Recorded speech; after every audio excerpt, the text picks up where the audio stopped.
make sure that the pipes are properly supported. Descale the pipe. Check that the pipe is clean from debris and defects and is not out of round. Clean the pipe with water.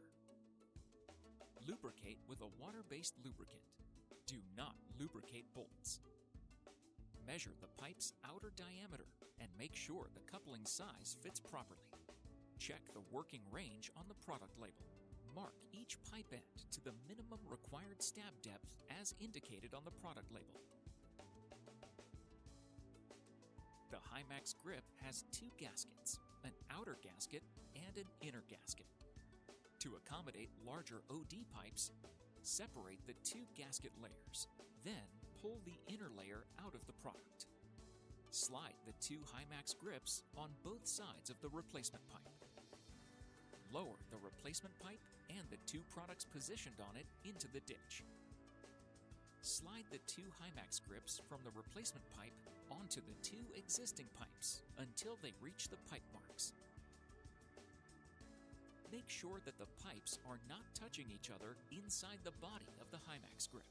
Tighten the end rings using a torque wrench to the torque shown on the product's label. Use of a torque wrench is required to assure proper sealing. Recharge the line and check for leaks. If any leakage is evident, reduce the pressure in the line and increase the torque by up to 30% for DN40 to 100 and by up to 50% above DN100. Verify again that there are no leaks along the seal. If you want to return the gasket to its place, you must take out the grip chain first, then put back the inner gasket. Note that the gasket has two gaps, a smaller gap on one side and a larger gap on the other side. If you want to return the gasket to its place, make an 8 shape and insert the gasket into its dedicated space.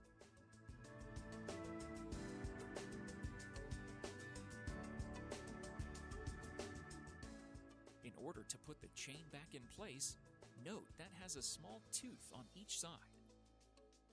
Insert the first tooth into the gap in the lower part of the product.